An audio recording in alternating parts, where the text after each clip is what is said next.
Welcome to the future. Who's this clown? Not clown. Joker. Avengers! Assemble.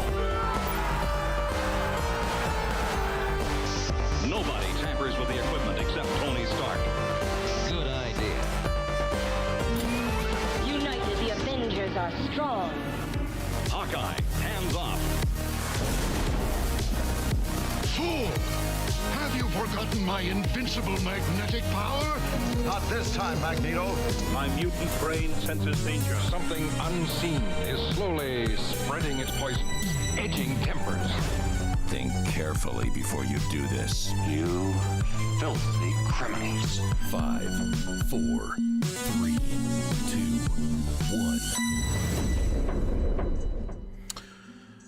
1. What up? It's Two Fat Guys Pool List, and it's just one fat guy. Episode 45 here on YouTube. You may be asking yourself, where's Nate? Well, Nate is having an emergency with his house. His AC is out. It does not work. And if most of you know or don't know, we live in Texas, and it is hot as balls here in Texas. So he is dealing with that, and you don't want to see one guy that's sitting in AC and another guy that's sitting not in AC sweating his balls off. So Nate will not be with us tonight, and it'll be just me soloing the show for tonight because, I can do it. I've done it before, and it'll be a quick show. We'll just go through the books that I read, and we'll go from there. I'm going to do a little bit of cleanup here first, though. Like, I threw this scene together really fast. So I'm going to fix this really quick and see if I can mess with this really quick. There we go. Nope. There we go. I think that's better, yeah? Yeah, okay. Anyway, so yes, Nate will not be with us tonight, unfortunately, just because he's dealing with his AC issues, and we hope he gets it fixed soon, because no AC in Texas is the worst. So let's get through some business here really quick, and then we'll run through my pool, and then we'll call it a night, just because I don't know how long I can carry the show by myself. But anyway, we got two pieces of business right now that we're going to talk about. First is our Two Fat Guys Pool List Mystery Pool, which is a monthly comic book subscription service here that we have with our comic book shop, Collected. And also, I'm going to fix that here too, because you can't see the Collected logo, and you need to be able to see that, right? Like that's important. What else, Sebastian? Yeah, big rip for sure. Let's see, where is that really quick? Man, we're just all out of sorts right now. It's just because, like I said, Nate's usually here with me, but there it is. There's our Collected logo. Yeah, so we're actually gonna move that. Learning on the fly, working on the fly here. We'll put it right there for now. How about that? That looks good. All right, so as I was saying, we've got our mystery pool here, which we have sponsored by Collected Comics and Games and Brandy Comics. That's our local comic book store that we visit here in the DFW area. And so we've partnered with them to do a comic book box, a mystery pool box. And so in that mystery pool, you get one store exclusive, 4 to 7 back issues with comprising of bronze, silver, or modern age books, and a chance at one big key, which is all $40 plus shipping. It's a great deal. Last May, I think we gave away the first appearance of the Black Spider-Man symbiote suit in ASM. So we gave away that last month. This month is a little different. So if we have our current boxes, which I think we have 5. So if we don't sell any but the 5 this month, we will be giving out... I'll tell you what you missed, Patrick, here in a second. We'll be giving out, this will be the key that you actually get to win. It's not a key, it's a signed Black Panther number 1 9.8 CBCS graded by, I think it's signed by, let's see here, Chichetto. So it's signed by Chichetto. So we will be giving this out no matter what, if we don't sell any more boxes than we currently have. But if we sell, I believe, 20 boxes, this is a pretty big one, guys. if we sell 20 boxes in the month of June, we're giving away the Silver Surfer #1. This is the book we're going to give away. If we sell 20 boxes, we're giving away this book. Or I say we. Ron's giving away this book. It's a pretty big key. Now, that being said, it's not in the best condition. You know, it's pretty rough. It looks like somebody tried to cut it to make it look uniform down here. But that being said, it's still a very decent book. So Ron will be giving this away if we sell 20 boxes this month. And I think we're at 5 or 6 right now. So if we hit 20 boxes, someone's getting this. So that's that. And then the store exclusive that everybody will get in the box will be the Phil Noto War of the Bounty Hunters Alpha cover. That's a beautiful cover. Phil Noto is just amazing. So everybody will be getting that in their pool no matter what. So everyone gets that. All right. The other thing I need to talk about really quick, and Patrick, I'll get you up to speed here. The reason why you're not seeing Nate's AC broke, and we live in Texas, and it is hot as hell down here. So he had to jump out, and I get that. He needed to go stay over at his in-laws. Yeah, I don't want him to have to sit in his hot ass house doing the show. So he is moving the family over for the night so they can get their AC fixed. So that is why Nate is not here. That being said, the other piece of business we have to take care of before we start the show is we are currently in the middle of a milestone giveaway. We're trying to hit 1,000 subscribers before the end of the year. We're at 248, I believe. And when we hit 250, which is, we could do it at the show, we will be giving away this 9.8 CGC graded Batman Who Laughs Dark Metal tie-in. So the first solo Batman Who Laughs book. So we will be giving this away at 250 subscribers. If you're subscribed to the show or the channel, you've commented on our videos, we will be giving this away. You have a chance to win that. So that is also up for grabs here. We are literally 2 subscribers away. So close. All right, let's get into the show. So, like I said, Nate's not here, so I'm just going to kind of rough it, go through it a little quickly, just kind of give my thoughts about some books. And if y'all have any, thoughts or anything about the books that I'm currently talking about, make sure to run into chat and say what you liked or didn't like, or if I missed something. Patrick Mantrue, don't kill yourself for the show. Look after that family, good man. Love the Batman cover. Yep. Yeah, he is. He'll be back. But I've been in that situation before where my AC's gone out and it freaking sucks, especially here. It's not fun. I think I went like a whole week without AC in the middle of the summer, like July. It was the worst. So anyway, the first up we have Heroes Reborn #6. I enjoyed this book.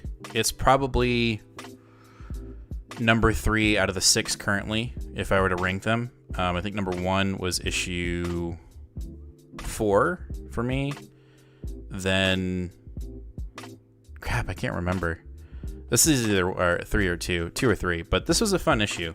The only thing I'll say about it is the more and more we go through this event, certain events and certain characters, it just gets it's so ridiculous. Patrick says, I'm in Canada, we only need heat. That's right. I can't imagine if your heater goes out.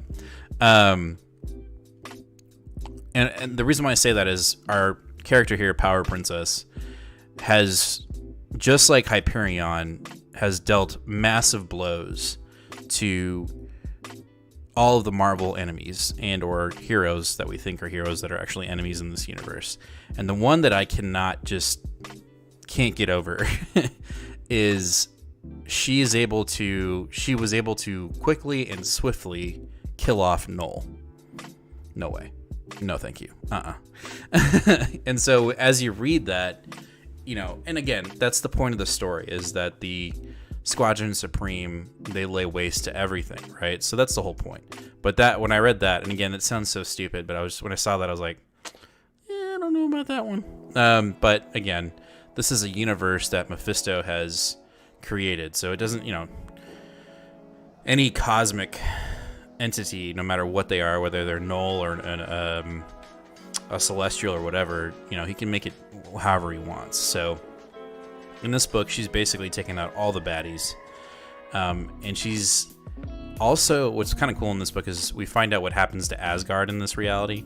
Asgard, basically the gods of Asgard laid waste to themselves, so she didn't have to get involved in it, which was kind of cool. So she literally saw the destruction of Asgard, which was kind of neat. And so in that happening, there were no Asgardian gods left. Let's see, hold on, sorry, reading chat. Bryce, what's up? No worries, man. I'm just glad you're here. And Flores, you say, I mean, Mr. Cates took him out with the quickness. That's true. He did take him out quickly, but like, she basically has this ability to turn people into stone. And so that's what she did. She turned Null into stone the minute he showed up. So it didn't even happen in a page if it were in a comic. But when she saw Asgard basically go away, like just eat itself, Thor wasn't there. Thor was missing in action when that happened. So he's technically still alive. And she basically, at one point, Thor is like awakening in this reality, realizing that something is wrong. And so they kind of meet up, they fight. She has this axe, which is really kick-ass. When she saw the destruction of Asgard, she created an axe out of the Rainbow Bridge, which is really fucking cool. I thought that's a weapon that I want to see like resurface, or like if this reality closes in on itself, you know, in 2 issues, I hope that weapon makes it out. There are 2 things right now currently that I hope make it out: that axe and the Scarlet Witch variant in this current event. Anyway, they fight, and Thor essentially awakens in this issue. And this is our last single character issue within the Heroes Reborn event. So after this, I think we get the entire squadron, and then after that, it's Heroes Return. And so this lays, at the end of this issue, the seeds are laid to basically have the squadron question their reality. And they've been kind of doing that in every issue. They're kind of like, well, I heard about this, but there's no way that's real. And she gets the same thing, but Thor basically name drops the Avengers. And so she gets shaken up about that in this issue. She's kind of like, who are the Avengers? And she brings that up to the squadron. She's just kind of like, what's going on here? And that's how the issue kind of ends.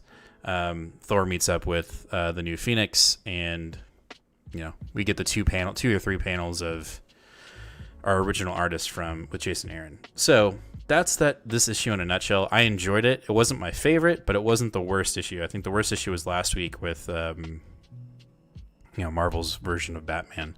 That one just wasn't that fun. But this one was really good. It was enjoyable. So it's top 3 for sure in the Heroes Reborn event. All right, we're going to jump into our X books really quick. Excalibur 21. Really love this book. Before I dive in, Bryce says, see, I would grab the Heroes Reborn if not for a couple of things. I don't know what's going on. It's released weekly. Yeah, money.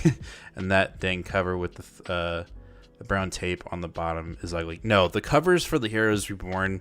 Let me jump back here. The covers for the Hero Reborn issues are horrible. I mean, like, in the sense of the nameplate, it's just not good. And then the weekly thing, yeah, we've got theories. Me and Nate have theories on this. Like, I think this was supposed to be in the Avengers event, and it just didn't. Marvel pulled it out and made it an actual like summer event, if you will. So I don't know. I'm just not. I'm kind of there with you. Yeah, the weekly thing is intense, and then on top of that, usually 1 to 2 tie-in issues too. So if you're getting those, it's a lot of money. Yeah, I can't fault you for that, Bryce. Patrick, I like the purple in these covers, but yeah, the best. It's all best when they're all collected together. Yep. Yeah, it's I'm reading it because it's Jason Aaron, and right now Heroes Reborn, these issues are kind of hit or miss. Some of them feel like genuine Jason Aaron Avengers books, like before we started getting into these just random events throughout his issues, and then some are kind of misses. I mean, there's at least 2 that are definite misses. But overall, I'm interested to see where it's going to go. We only have 2 more issues left. We got this week, and then next week, and then we're on to just getting back to normal Jason Aaron Avenger run, which I am excited for, even though Nate is definitely like not about it right now. But again, reading it because it's here. What is another work Aaron has done? His Jason Aaron did Thor. I think he's. I wish Nate was here. Nate knows a hell of a lot more than I do. He's done Thor, which was really good, very epic. That's how we got introduced to Gwar, who's going to be in the next Thor movie. That run's intense. And I think he also did in that run was when Jane Foster was Thor. And Thor was actually unworthy, which was a really big thing.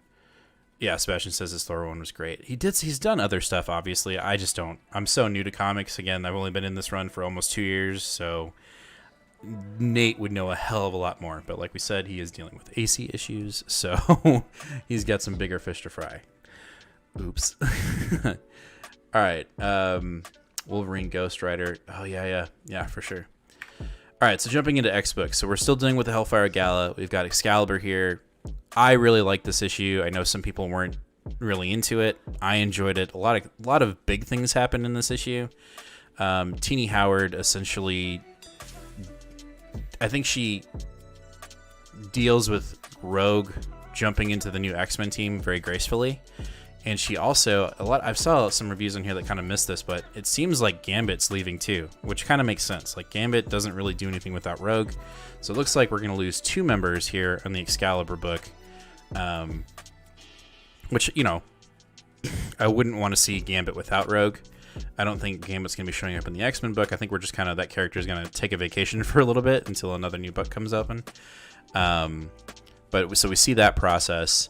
We also find out that the UK or Britain is leaving the alliance with Krakoa. They are foregoing the alliance with Krakoa. And it's because we've got these pure blood magic users who just hate mutants and are looking at any opportunity to get away from the mutants, take over the most powerful posts within the UK government to break the alliance. So that happens here. Pretty intense. And then we also have Richter here, who is still really frustrated with the fact that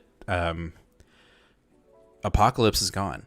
And the way he's acting, it's like he's upset that he feels like Krakoa abandoned Apocalypse. But in reality, Apocalypse left. Like, he made that choice. He dipped out. He was gone.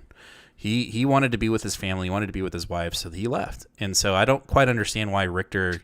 I guess Richter's just upset that nobody is upset or mourning the fact that Apocalypse is gone. And I kind of feel it, because like I was digging Apocalypse in this new Age of Krakoa, new Age of Mutants run, and so now he's gone, and I'm kind of pissed too, but I wouldn't go as far as he's going. Like, he's pissed. So we get that. We also get Morgan Le Fay, I believe her name is. She was captured in like issue 3 or 4 and experimented on by Apocalypse. She gets resurrected in this issue. And I can't tell, I feel like when you read it that she potentially becomes a mutant, because the way she's brought back is they sacrifice a mutant to bring her back to life, and she walks through a gate. So to me that says she's a mutant, but we'll have to wait and see. But she's definitely an undead zombie at that point too. So a lot of things going on there. Overall, very fun issue. We actually had some weight and consequence in this issue to deal with in Inside Excalibur, and I feel like in Hellfire Gala, because we deal with the fact that England is leaving the Krakoan Alliance because of mutants, which is pretty insane. And we, this week we get Planet-Size X-Men. We find out what the big reveal is. I think we might know what it is. We'll talk about it when we get into X-Men, which I'm going to jump into right now. So after that, we have X-Men number 21. It's the last issue of the Hickman run. A lot goes on in this issue, but at the same time, not. And that's my own opinion. Obviously, I feel like if Nate were here, he'd be like, no, you're wrong. And that's fine. Essentially, in this issue, we get the relationship with Namor and the island of Krakoa reestablished, which nothing essentially has happened. He's still not going to join the island. He still wants to take over the world, and Xavier and Magneto try to convince him to to come over and give him a seat on the council, and he's like, puny gods, I'm out. So that happens. We get a cameo of Kevin Feige in this book, who asks Cyclops basically who he is. And so I don't know. I think that's just a fun thing of getting Kevin Feige into Marvel Comics, especially X-Men, because everybody's waiting for X-Men to show up in the MCU. But we get that. And then we also get the reveal of who the new X-Men team is, which we all kind of know. They announced it on Twitter. So we already knew who the X-Men were, but we get to see the process of how they vote. And what essentially happens is Jean Grey taps into every mutant on the island, and they all have an open discussion of why that one specific mutant, each specific mutant, believes they should be on the team. So they have an open discussion about it via telepath, psychic waves. And, we know who the team is going to be, and we see it happen. We see a lot of non-mutants see this happening, and they're kind of freaked out about it a little bit. And Human Torch actually, for some reason, he's able to tap in. I don't remember if he's got some kind of link or whatever, but he sees it and he's like, should we be listening to this? And one mutant steps aside and says, yeah, like, this is our process. Why couldn't you? Like, we want you to see how we work. Baxter says, didn't Kevin work on the original X-Men movies? Nice throwback to that, maybe. Yeah, for sure. I think there's something, I think it's just a fun throwaway, or not throwaway, a fun callback. And also, I think for comic book readers, it's nice to see Kevin Feige in the X-Men book to be like, oh, he hasn't forgot about it. I think they're coming. I mean, they're not coming in Phase 4, but it's just a nice, like, ode to people who are reading source material, I think, to get excited, to say, oh, shit, Kevin was in a comic book. Maybe we're going to get X-Men sooner than we thought. Or it's just a fun, hey, let's throw Kevin in a comic book. Either way, I thought it was cool. And then we get 2 pages of Sinister Secret data pages, basically journals from Sinister, and he's laying down some hardcore facts. I mean, he's hinting at Inferno, he's hinting at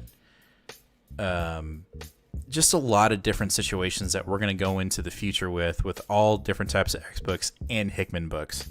I'm not going to get into them, but Comic Book Herald does a great job, as always, of breaking down these secrets and really telling you what they're all about. So I would highly encourage going to Comic Book Herald's YouTube page and watching his Sinister Secrets video, breaking these down, because it's absolutely phenomenal. And then, like I said, in the middle of Kevin Feige asking Cyclops who he is, we have Omega Kid rounding up all of the Omega level mutants, and they're going through a gate. We don't know why. And at the end of the party basically we're getting to the grand reveal. As these Omega level mutants are going through the gate, Emma Frost brings everybody together and starts giving this grandiose speech about, not taking things for granted and, moving on and upward, and this big grand reveal, and she's pointing to the sky, and you can see Mars, and you can see people floating in the sky above Mars, and that's where our issue ends. So clearly we're dealing with Mars, and I think what we're going with is that I think the mutants are going to say, you know what, we're done with Earth, we're no longer going to fight with humans, there's no point in it, accept us, we're going to Mars, we're going to go terraform Mars, we're going to go conquer space, essentially. That's what I think is going to happen. I could be wrong, but it seems pretty evident in that. And I think that they're going to basically say to the humans, like, listen, we have no quarrel with you. There's no reason to fight. We're going to move on. We're going to continue to expand mutantdom because we can't, we're there's nothing left to do here on Earth. We got to keep moving. What up, Waze? Patrick says, I hear Eminem is going to cameo also. Yeah, he's in here. There's a bunch of celebrities in this book. There's a ton. Like Patton Oswalt's in here. what's the other one? Run the Jewels in here. I mean, there's so many cameos. If you could literally look, you could look through the book and see new people every time. I think Action Bronson's in the book. I mean, there's a bunch of different people. Either way, what I will say about X-Men 21 is it felt more like an epilogue than a final issue. It felt like 20 was the final issue, and 21 was just kind of like, and we've got this event that we need to kind of push in, which is fine because you're pushing Hickman's ideas through X-Men to get to Inferno into whatever book he's going to write after that within the X-Men office. It wasn't my favorite, but it wasn't bad. I thought it was good, but it didn't, Rockin' Robbie said this too on his show, like, it just didn't have that oomph of the last issue. I felt like 20 had, 20 felt like Hoxpox. This felt more of like a quick wrap up. But either way, it was a fun issue for sure. And I love this freaking cover. I would totally get a poster of this and put it up, on the wall here. Next up, I'm going to go really quick on this one. I have been a champion for this book, and I'm getting frustrated with it. And it's because the speed, I like Vita Ayala. I think they're doing a great job. It just doesn't feel like this book it just feels out of place. It doesn't feel like it should be part of the X-Men line. And this issue makes it even more evident in that. They're not mutants. I mean, in the book, it's basically revealed that they're not mutants, except for maybe Gimmick. They're using tech to show that they have mutant abilities, and it's kind of weird. I just I don't know. I was really hoping that this book wouldn't be humans that are trying to become mutants or humans that are playing dress up, and that's what it's starting to feel like. And that's kind of unfortunate because I feel like the stories of the kids are really good. I'm really enjoying that. I just think it's kind of disappointing that we've basically come to find out that they're not mutants. They're huge fans of mutants, and so they want to be mutants. And I think they feel more comfortable being mutants in their daily lives. And that's okay. But this book has been sold to us kind of as like an essential read for X-Men, and it's not. It's not. And if that was kind of taken away, I think it'd be a different story. The action is good in this book, which I do like. What up? I don't know. It's if I'm to be honest, I'm frustrated with it. I'm frustrated with the pacing.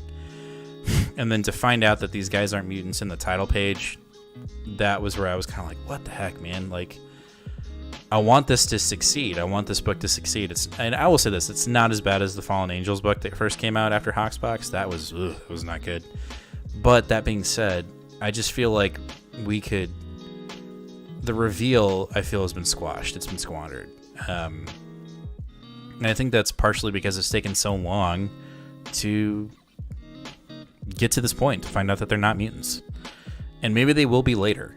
But, what we're dealing with in this book is more of figuring out a way to trick the Krakoan gates that were mutants. And we've got individuals that are graphing mutant powers onto people or adapting mutant DNA into someone so that they can potentially become a mutant.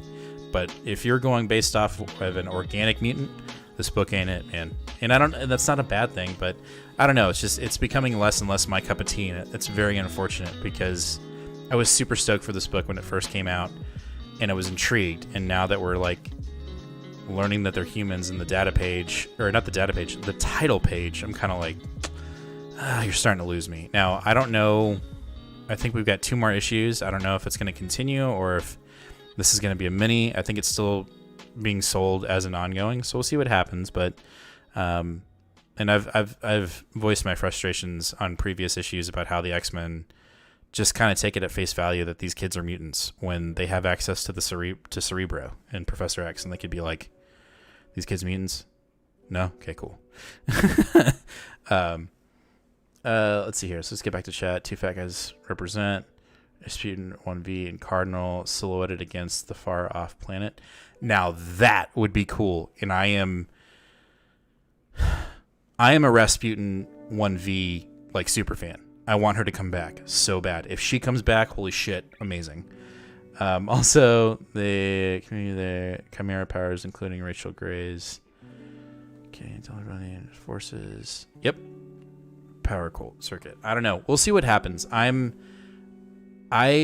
would be extremely excited if Rasputin and Cardinal come back. I hope they do. I really do. They were my favorite. Some of my favorite characters in Powers of 10. They were just badass.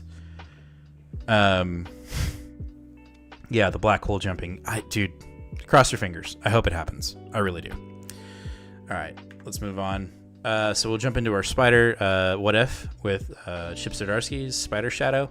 Really love this issue. It was almost my pick of the week. Almost. Very close. Some pretty intense things happening here. We don't necessarily get more... Well, let me take that back. Spider-Man... Peter ends up killing another Spider-Man villain in this book. I think it's the Hornet, if I'm not mistaken.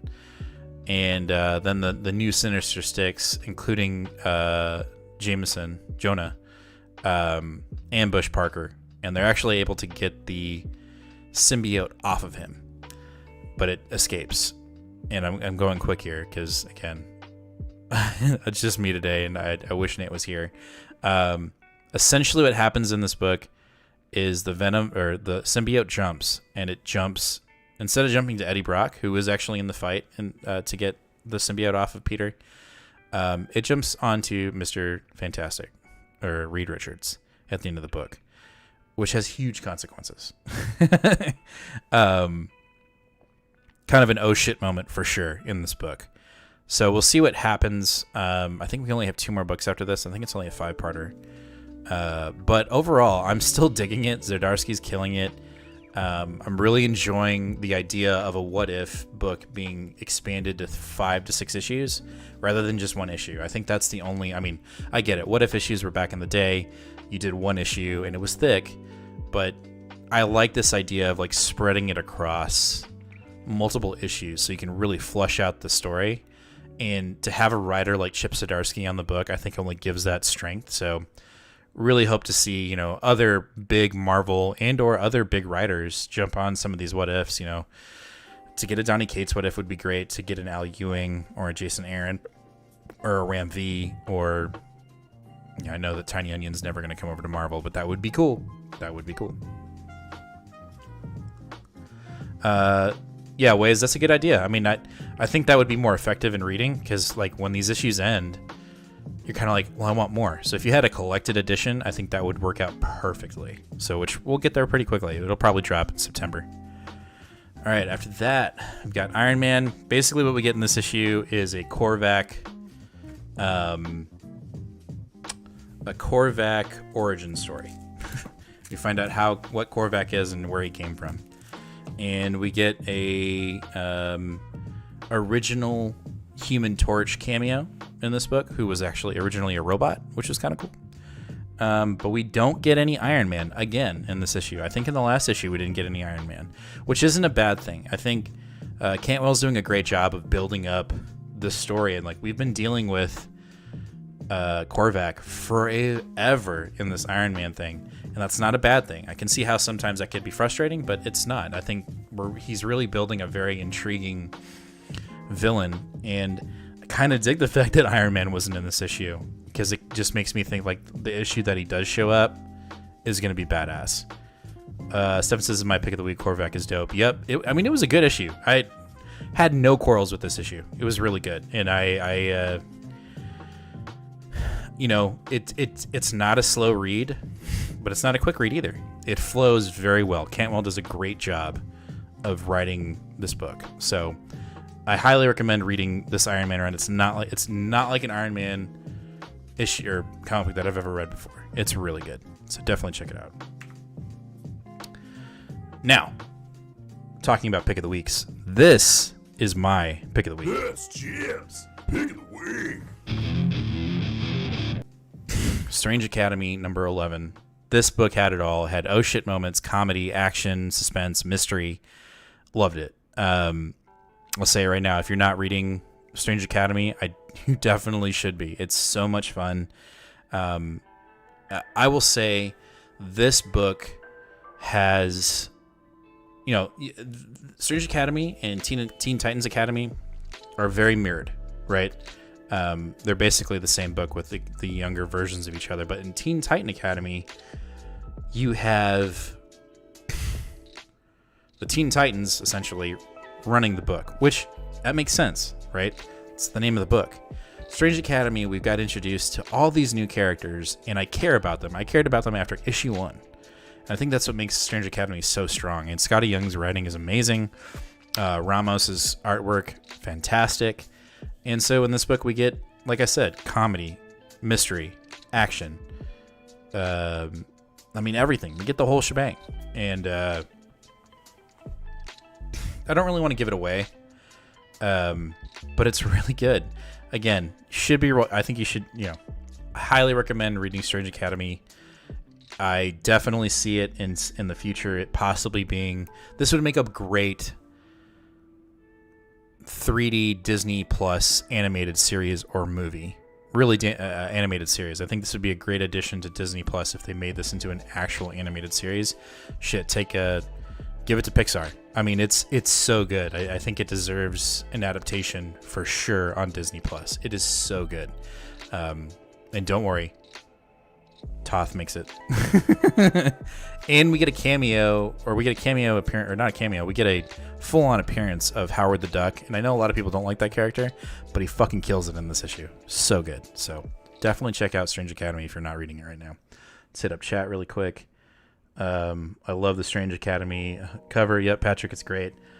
I've always scared I'm going to have trouble of getting issues and not being able to finish it. I've only got Spider-Man Shadow 1, 2 different variants. Gotcha. No, I mean, that's the benefit of having a pool. But at the same time, when you have a pull list, you're kind of making that commitment to the shop. So I get that. Like, sometimes you just want to be able to pick up day of, and I get that. I mean, I kind of had that same thought initially before when we started the show. So I get that hesitancy, because you want to be able to sometimes just peruse, right? That makes sense. Howard the Duck, your favorite. Yeah, he's so good in this issue. So good. The supporting characters in this book you would think would be the students, but the supporting characters in Strange Academy are our main, the characters we know and love. Doctor Strange, Dr. Voodoo, Scarlet Witch, Magic, all these big players are the supporting characters, and we've got these students. The students obviously push the book, and they should. Whereas in Teen Titan Academy, it feels more like the original Teen Titan team is pushing the book, and it doesn't really give the new students the path to grow as characters and for readers to understand who those characters are. So I think that's why Strange Academy, for me, is a stronger book between DC and Marvel, and their two competing, young character books. Leon, Strange Academy will have an awesome writing and art, dope cover. Would be a badass mural on the side of a train. Funky, fresh material.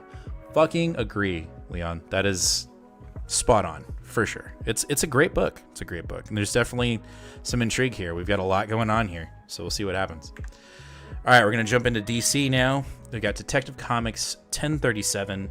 Being quick and frank, it's a good issue. We're dealing with this new virus, zombie insect enemy. Yeah, that sounds crazy. And then we have Mr. Worth here, who is straight up insane. His daughter died, get that, but he will do anything to find out who killed his daughter. Even if you didn't kill her, but you are somewhat associated, you're probably going to die by his hands. And I don't want to give away a lot, but let's just say this. It involves a rocket launcher and Bruce Wayne.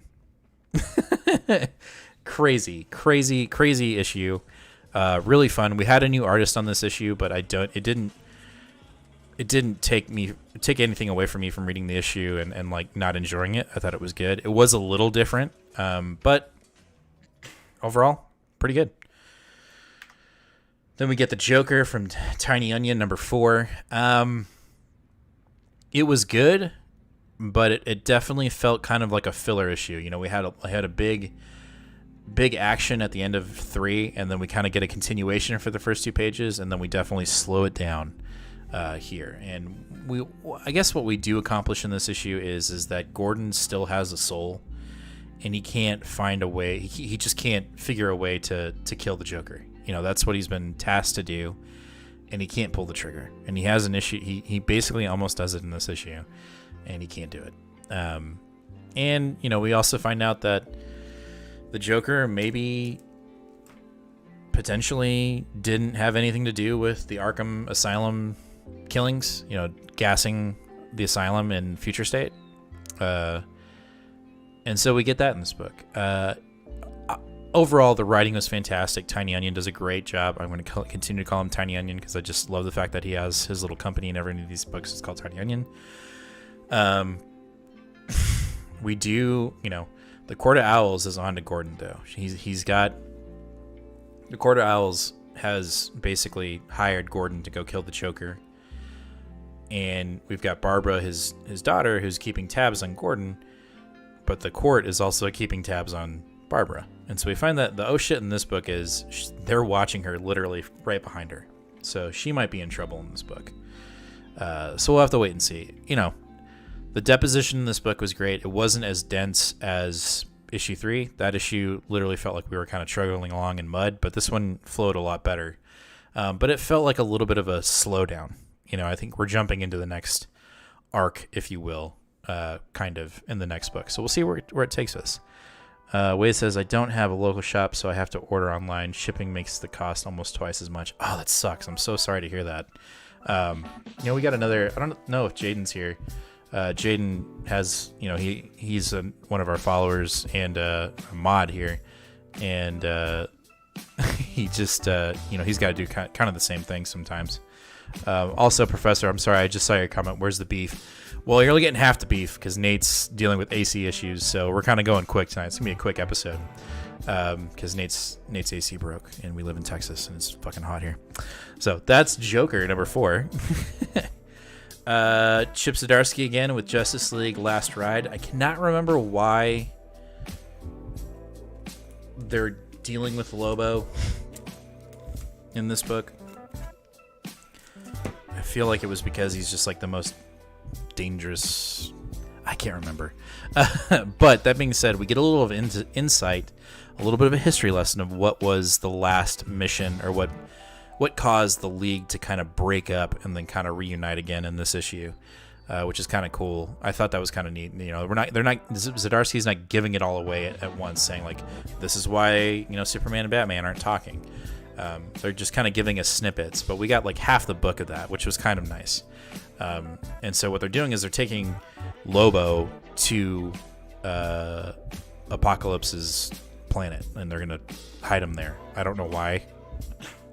But overall, this is super fun. My one fat guy and no pull list, right? Exactly. It was fun. I'm glad I'm picking this up. I know some people are a little bit more confused with it, not understanding, like they want to get more to the point of why this is the last ride.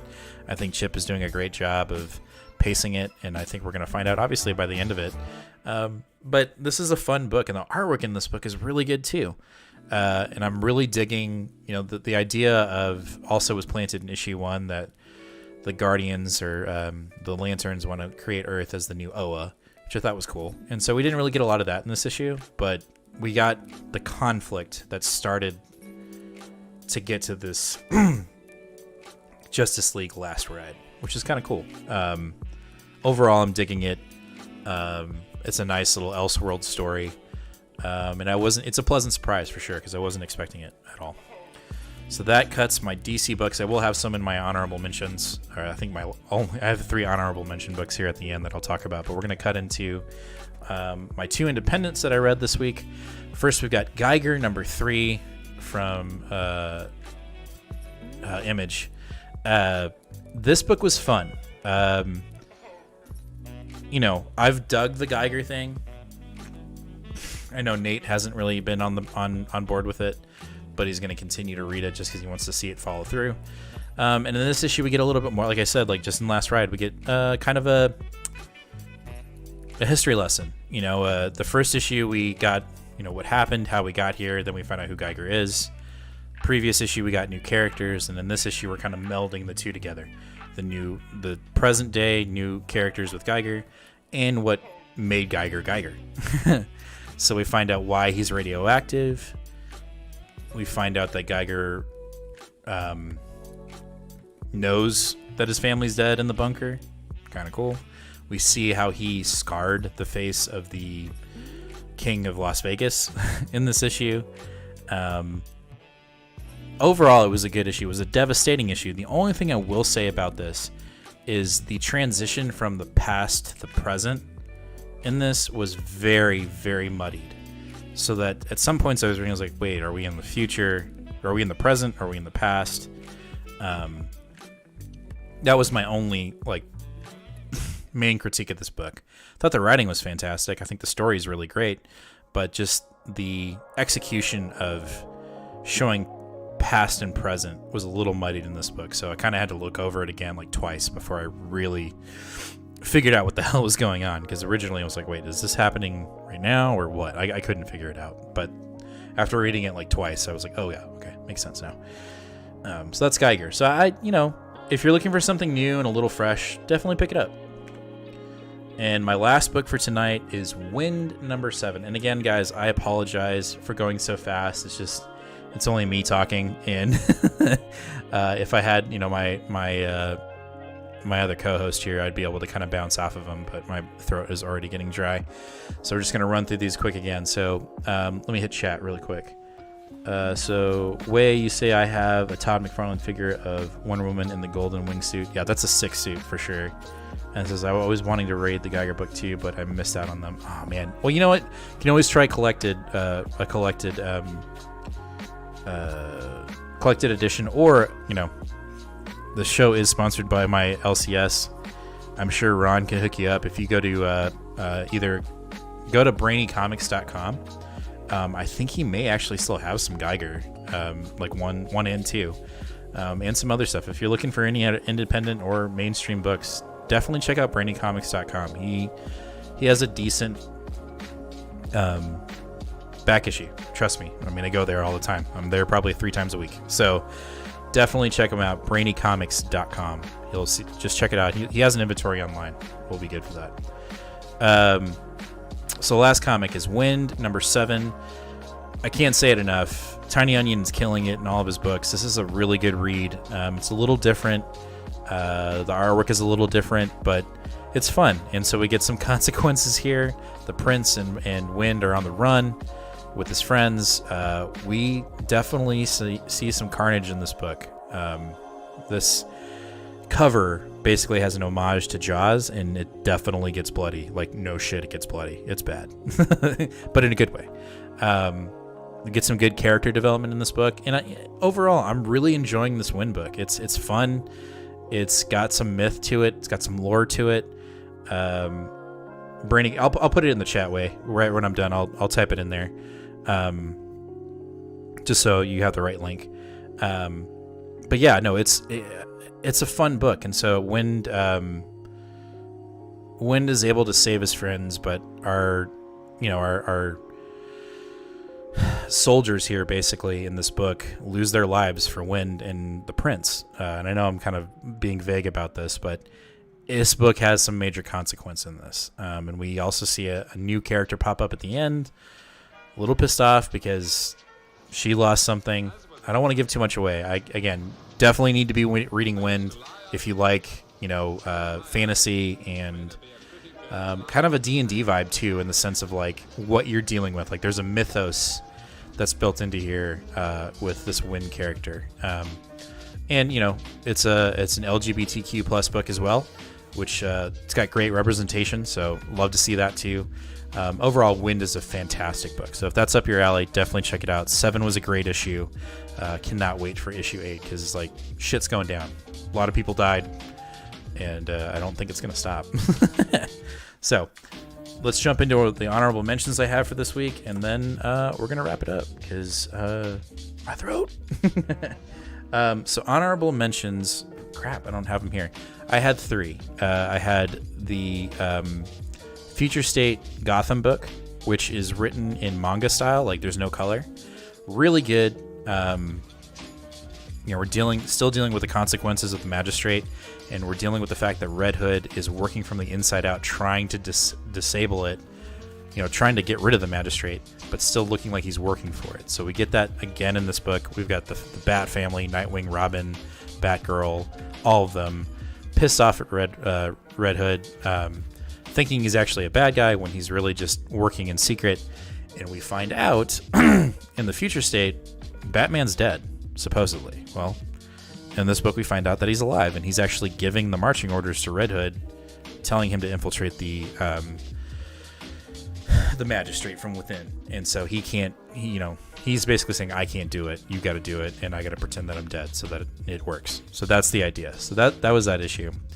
What was my other one? Oh, Batman the Detective was my other honorable mention. Really fun. We get an origin story, some more training of young Bruce with another villain in this book, and kind of seeing how he became, more stealthy and more manhuntery, hunting actual bounties. We get that in this book. And we find out that Bruce is arrested on suspicion of killing his old mentor in this book, who is the one that trained him in the montage throughout the entire book. So Bruce, it's not looking good for Bruce in that book. And then the other honorable mention I had was the DC Pride book. I picked that up late in the game. Overall, the representation of the book was really good. I thought the stories were good. The only issue I have with it, and it's my own personal bias, is the fact that I don't know the characters in the Pride book. I don't know them. I'm so new to DC that a majority of the characters outside of maybe like the original Green Lantern, I knew nothing about. So I couldn't really connect to the stories based off of the characters, which was frustrating for me because like I want to read that book. I wanted to read it, and I did, but I just felt lost because I don't know Batgirl. I don't know a lot of the characters in that book. So it was a fun read, but it just didn't hit home for me because I don't know the characters well enough or at all. And so I'm really looking forward to the Marvel Pride book because I know those characters a little better, like Draken and Hulkling and what's his husband's name? He was just in WandaVision. The kid. Oh my gosh. The wizard. I forget his name. Anyway. I'm looking forward to that issue because I feel like I know more of those characters. Way says, yeah, not a big DC fan. Listen, I wasn't either. We literally, obviously our our LCS, our comic book shop owner, great salesman, and he got us into it. And I was never a really big Batman fan, and now I can't stop reading it. And Wiccan, there you go, Gentry, perfect. Yes, Wiccan. Just looking forward to that. But anyway, way back to you. I've never been a big DC fan. I mean, if you look at my wall behind me, I don't have one DC comic up there. But I'm slowly getting into it. Me and Nate figured we needed to diversify our show a little bit, bring in the DC fold. And that's what we did. And we've been surprised. We've been pleasantly surprised. And we're learning our DC characters. We're learning our DC events. And it hasn't been a chore, which is great. And I think we give the credit to the fact that DC actually has some decent writers over there, specifically like Tom Taylor and Tynion.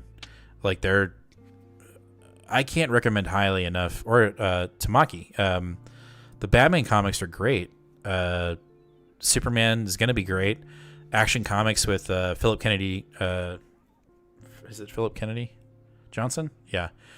Killing it. We've read really good DC books, and we're not doing it just to like have more content for the show. We genuinely want to read DC books, and DC's got some decent writers there. I think if the DC head office, AT&T, Warner Brothers, whoever it is, can just like kind of stay out of the way of their books, they have genuine good shit going on there. They just got to let them do their thing. I think they're doing a great job over there.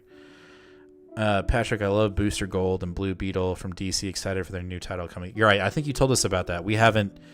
I have not committed to it yet. I'm sure I'll pick up number 1. I am excited for Static Shock this week. It comes out. Number 1's coming out. Super stoked for that. Way you said I have Joker 1, Harley Quinn 1, and Swamp Thing 3. Joker 1's great. I like Harley Quinn. I'm reading Harley Quinn currently. A lot of people are turned off by the art. I think the artwork is fantastic. I think it's a great job. It looks sloppy, but I like it. I think that's on purpose. And Swamp Thing is really good, and I know nothing about Swamp Thing, and it's really good. That's on my DC entry. Yeah, I'm hyped for Blue and Gold too. Yep. There's some good DC stuff coming out. Really quick before I end the show, next week, comic book Professor Comics. If you're still here, next week's gonna be beefy as fuck. Like, it is a beefy ass week. That being said, you know what I'm gonna do? I'm gonna pull up my pull list, even though. You know, I implore you to watch our comic book haul videos that come out every Wednesday at 9 o'clock Central Standard Time. But I'm going to show this because I'm just going to show you it's a beefy week, and there's a lot of good, like crazy good looking books coming out next week. So we got Berserker 3, The Infinite Destinies Captain America Annual, Demon Days. I'm super stoked for that. Fantastic 433. We'll see what he does. Let's see what how we go there. We got Flash. I'm excited for it because we're going to be dealing with the Legion of Doom. Heroes Reborn 7. Dope. Justice League. Can't wait. Lila Star. If you're not reading Lila Star right now, go do it. Pre-order it. Get a second, third, fourth printing. Do it. Valkyrie is from Jason Aaron. Been digging that series. New Mutants. Hell yes. Nightwing. Holy fuck. That is such a good series right now. Then we have Planet Size X-Men #1. Cannot wait. Woo, stoked. Radiant Black, Seven Secrets, fantastic. Cannot wait. Silver Coin, and I don't know who's writing this week's issue. Ed Brisson, so that should be good. And then we've got Space Pirate Captain Harlock. I picked that up on a whim. I remember watching Spaceship Yamato. I forget the name of the entire series. That's I think that's based off of that. Super stoked for that. Got the Static X. Yes, sir. We have Time Before Time 2. That is really fun. If you're into time travel and mystery noir, that's the book for you. Then we have Ultra Mega #4. Guys, it's going to be so hard for me to pick a pick of the week book. I'm going to have like 4 this week. Then we have Venom 200, The End of Donny Cates. I'm holding out hope that this is going to be like the slam dunk on his Venom. Yeah, we are Venom for sure. Like, I want it to land so hard. We'll see. And then rounding it off, we have X Corp #2. I'm not gonna lie, I'm not excited about it. I'm not. The issue 1 was a total snooze fest, and I hate saying that because I absolutely adore Teenie Howard's writing. I think it's great, but X Corp 1 did not hit. So hopefully 2 will hit, and I won't be like, you know what, I'm out. Anyway, that's 21 books, and that's not even saying what Nathan has. I think he has more books too. But next week, man, is going to be a beefy haul. We'll have to wait and see what we do there. But guys, thank you so much for watching. Thanks for listening to me ramble for basically an hour without Nate. I really need Nate to be here just because I dig riffing off of Nate. Like, I think, I think you guys enjoy it too with us both talking. That's why the show's called Two Fat Guys Pull Us. We can't just have one fat guy. We need 2 fat guys. It just doesn't feel right. But guys, I appreciate it. Thanks for being here. Thanks for, livening up chat, talking. Let me double check our subscription count, see if we got anybody new. I don't think we did though. Nope, we're still sitting at 248. So if you have any friends that like comics that don't know about us, definitely recommend for them to sub and hit that bell, because like I said, when we hit 250 subscribers, we're giving away this bad boy. We will do it. Ways, you said Extreme Carnage Alpha 1. I am on the fence for that one. Nathan is definitely out, but I might give it a shot. It'll be a day of for me to see if I'm going to pick that up or not. We'll see. But again, thanks guys. Thanks for watching. As I say, always read more comics. We'll see you guys later. Make sure Wednesday, comic book haul video. Don't forget it. Later.